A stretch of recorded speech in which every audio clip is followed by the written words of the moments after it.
am filled with a lot of different thoughts and emotions right now. I don't really know what to feel, to be completely honest with you. On one side, I guess it feels alright finishing the season with a win, but at the same time, we didn't make it to playoffs. There's no chance of making it to Worlds, and it didn't really matter, which is kind of a shame. And ultimately, looking back, finishing 10th place, you know, it doesn't feel good. Down goes the Akali, and the third one up is going to be Broxah's Gragas. Kill him before the game ends.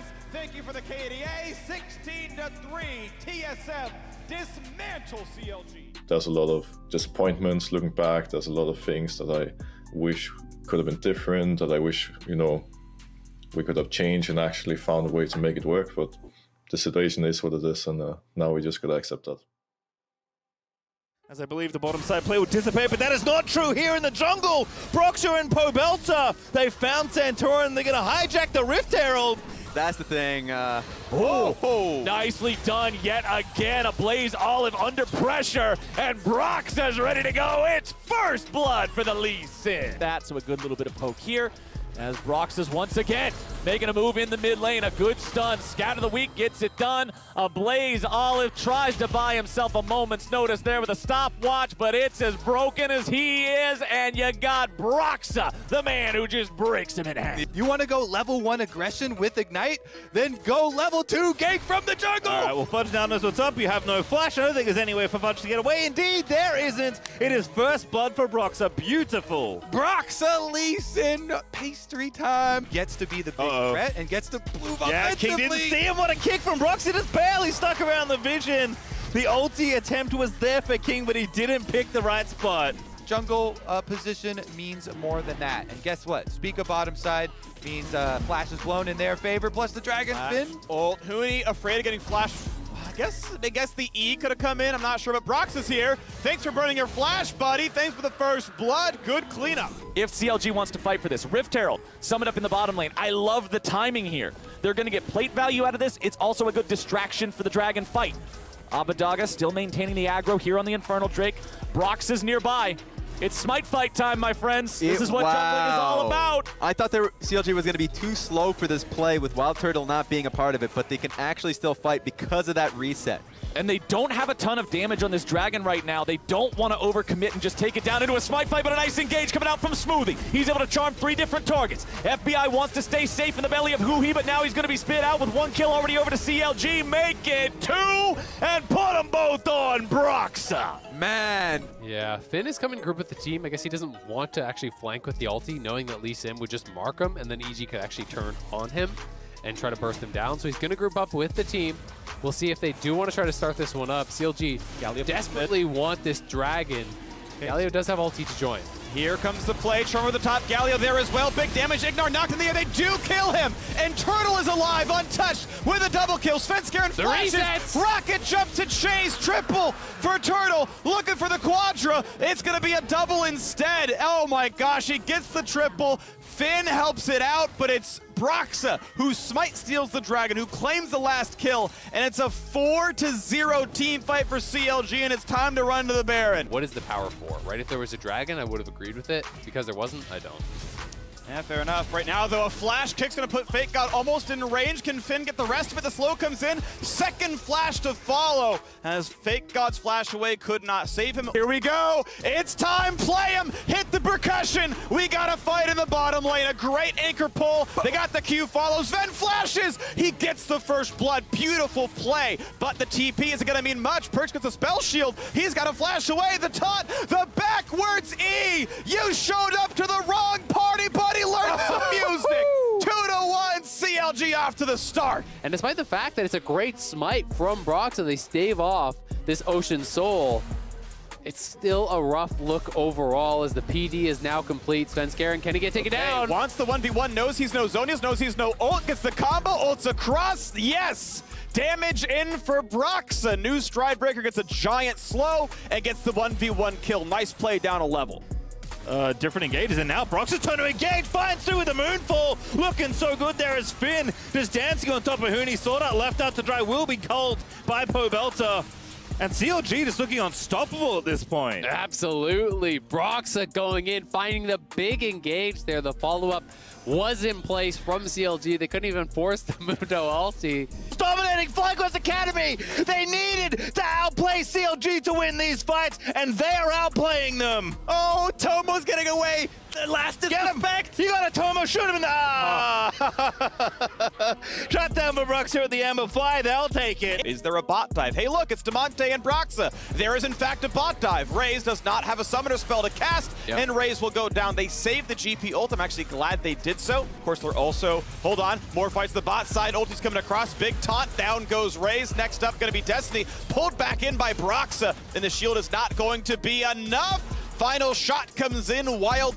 Sitting right by around mid lane. Oh, nice play coming out here from CLG. They find Dreams as he tries to escape. He pops the haymaker for the big shield, goes back in, but it will not matter. Poe Belter's on the board, and so is CLG. Yes. From someone like Core JJ. They're relentless, by the way. Yeah, top lane apparently is just a non-stop party here. It's been going on for more than 24 hours, and Jenkins is a bit sick of it. Might have to turn the music down. Smoothie and Broxah coming in hot on the top side. The barrel not enough just yet, but Jenkins, he's going to cut it out as best he can. The flash is there, but Smoothie will find the pole and even the kill for himself at the end of it all.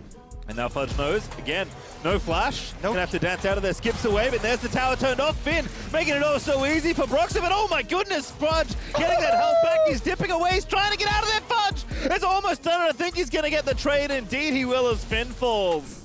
Like an art, yep. Easy stun to the wall, still some damage. Finn wants to set it up, actually. Gets over and gets a couple of knockups, so Explosive Cask is gonna secure it. Oh, Getting him. okay, they're going right in after Closer. He's in a bad spot, but Abadaga feels worse. Equalizer over the wall with the flash into the red pit to stay safe. 100 Thieves gets their mid laner away, but now they got to be concerned. Finn's looking to stand and fight, and they take down the jungler. FBI will be your next target as he flashes out, looking to stay safe. Abadaga can't find any damage, but Broxah's got another double kill. 5-0 CLG. What a scary comp from CLG. I killed his ward. Nah, I got There's no Herald vision. fight. It's fully I clear. need Herald. He's got no flash. Bot scuttles up. Wolves are All right. up. Sorry. Yeah. See you at Dragon. If you don't TP, I'm going to question mark you. Facts. All right, well, time to go. Kled ult. Rakan finds a knockup. Svenskeren is left alone. He flashed, but Kled finds the follow. Poe Belter gets his second kill of the game, and CLG make it look easy. Itemization to kind of circumvent some of those mana issues, but CLG with a nice little level 1 here. Ooh, the hook, the pull back. Fake God chooses not to burn. Why flash then? You had 7 minutes to flash. You waited till you died. Yikes. Bruh, come on. That flash sucked. Oh my god. Broxah looking for a wraparound here. Flash pull. They're going to safeguard in. The slows are in. Absolutely no way out. He's really their only hope right now. So from that point of view, I kind of get it. They want to play these extended fights, but they're looking for a pick. TV flank coming in. Gangplank ults in. Nuttles ult finds Ezreal, jumps over the wall. He's going to be totally safe now. And as Turtle throws the squad back in, we get the fight yet again. Afro dropped low in the front line. Set dunks in Yasui, and he's dead. 2 for 0 so far to CLG. Poets are on the way forward. Neo QSS is away and runs. Blast plan whiffs. He was right onto the wall, and Broxah shuts him down with the Q follow. 16-5 on the scoreboard. CLG with a bloodless team fight. Yeah, and I mean, they're just setting up for a dive top lane, but iconic. Here comes the popsicle. Here comes the rise. Here comes the cavalry, and there goes the bear. CLG are on the board. Blast plant hit. Impact doesn't know for sure, but Broxah flashless. This gank is always going to be reactable. You can always get the stun and then just simply walk away. But now Broxah in from behind. Here we go. Lets the knocker come in, dunks in to buy a bit more space. Impact now on the run. Punches in for a bit of shielding. Getting flashed under. There's the clap into the turret. Finn still gets the auto attack, and there is the kill picked. You know, potentially a 22, 23-minute soul, which is ridiculously fast. It's also going to be Ocean. Round 3 topside. Finn gets a bit of the ulti across. Here we go. Impact has ult. Will it be enough? When's the facebreaker come in? There we go. Dunks back towards the turret, but has not gotten aggro yet. Stunned up. Shield comes in. Rek'Sai ult to immune it. See, because Dust Blade of Draktar is finished. Finn now this time with Broxah in tow is going to try and do this 1v1 again, but Kumo letting it go. Ragnarok pop. Kumo trying to dash away. Flash set committed for Broxah. Kumo maybe can turn it around, but doesn't quite have enough. That's going to be the kill to Broxah. He does not want to take any chances dealing with a Gwen. Knock going to be found from Smoothie. Hit back into a blaze all down to 200 HP, and underneath that, really. They're not going to find much more. Now Broxah finds an isolated chime, and is this going to be enough? Realm Warps in. Oh, they really want this one. CLG flash forward to Monte, and Broxah takes it home. He will have his ulti ready to go here. As you can see, Acadian wants to make the move here in the bottom lane. Smoothie's going to be your target. Dignitas now back and right, back away. Afro Moo will be the first one killed, but the fight is not over. Acadian's down to 100 HP, and he'll evaporate next. CLG with a beautiful turnaround, a double kill over to Demonte, and a 3-4-0 against Dignitas. Broxah, though, the long con here for this wraparound. Get himself slowed. Great cocoon, rappel down. No flash this time. It's first blood for Demonte. Oh, he's got the Golden Guardians icon. I love it. I love it, Demonte. There it is again. 5v4 now for CLG, but Smoothie a little bit low. Diamond, 3-man Magnet Storm. They're going to get the counter kill there as Smoothie falls down, and Kumo now trying to pop off with the ulti. Well, Broxah goes up, and Golden Finn is running the rest of them around. The ridge here as Finn is on a killing spree, takes out Diamond, and now Tomo gonna get deleted by Turtle. Demonte gonna make it happen. Jose Diodo falls. It's only Kumo left alive. That is the ace for CLG. The GM of Golden Guardians with the CLG win right at the end. I mean, we talked about it. They're obviously gonna be cheering for him here, and CLG finish it off with a Bud Light ace and a victory to end this season and push the Golden Guardians into 8. How is it possible that at the very last moment, when their backs are against the wall, when nothing matters for CLG, that is exactly when you can count on them? You did release a piece of content recently in which you revealed that you appreciated and enjoyed the challenge of coming over here, you know, to the US, playing in a different league, trying to build a new team, things like that. Just want to check in with you on where you're at in your professional career as a League of Legends, you know, pro player. You have been all the way to the World Finals, as you just mentioned. You've experienced high highs, you've experienced low lows, but I think so many people, community and pro players alike, look at you as a leader in this industry on many levels. So for you, when you have these, you know, these moments, good or bad, what drives you through it? What is the thing that is your through line that you use as your motivation to get through these things? Great question, honestly. There's no doubt that this year has been by far the biggest setback in my career. This is going to be my first time not making it to Worlds.